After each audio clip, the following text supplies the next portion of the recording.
Thank you very much, dear colleague. Thank you. We have gathered here on an important occasion. It's the European and International Day of Human Rights. It is therefore very timely to look at the situation in Iran today and the record of the recent years. Since nearly 4 years ago, there have been some false hopes in Europe, fanned by the Iranian regime and its lobbies in the West, that the current President Rouhani is going to deliver some reform and that he is a moderate. But after 4 years, it has also become clear for all of us, beyond any doubt, that he is a real, cruel dictator. He is certainly not the moderate face for people in the region, in particular for his open support for Syria's dictator Bashar al-Assad. The regime's forces are openly engaged in massacre in Syria. Women and children boast their presence in Syria. Leaders of Iran must be held accountable for war crimes.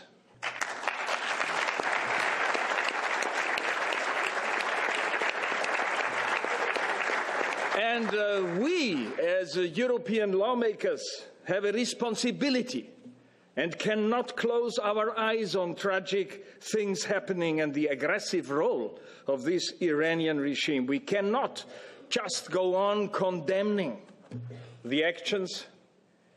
We have to become proactive and take steps to show the mullahs that we mean everything serious, and we are serious.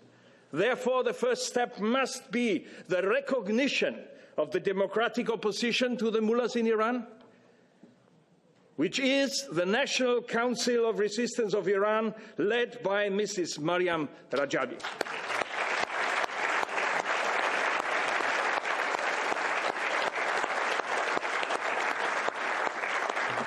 I had the honor to meet Mrs.